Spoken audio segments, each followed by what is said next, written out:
সুপ্রভাত সকলকে। আমার এই ছোট্ট জীবনে সবাইকে স্বাগত। আজকে সকালটা শুরু হয়েছিল ব্রেকফাস্ট বানানো দিয়ে।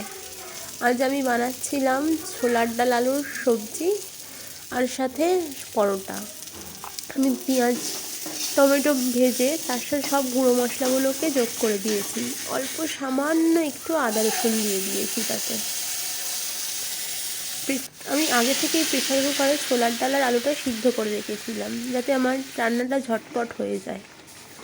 একদম শেষে গিয়ে আমি একটু সামান্য ঘি আর সঙ্গে গরম মশলা অ্যাড করে নিয়েছিলাম।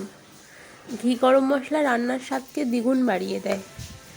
আর পরোটা আমার জীবনের এক অবিশ্বাস্যকর ইতিহাস। সকালটা পরোটা ছাড়া আমার শুরু হয় না, রোজই করতে হয়। রোজ সঙ্গে ডিম ভাজি, ডাল কিছু একটা থাকে। পরোটা করে নিয়ে ধীরে ধীরে সবাইকে সার্ভ করব। আমি খেতে পারি না পরোটা, কিন্তু আমার বাচ্চা আর হাজব্যান্ড পরোটাই খায়। হয়ে গেছে রান্না, দেখুন কি সুন্দর কালার এসেছে। এবার আমি আমার ছেলের জন্য আর হাজব্যান্ডের জন্য বেড়ে নেব। এটা ছিল আমার বরের হাজব্যান্ডের জন্য।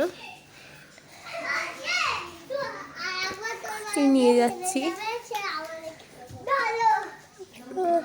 কেমন খেতে হয়েছে কে জানে।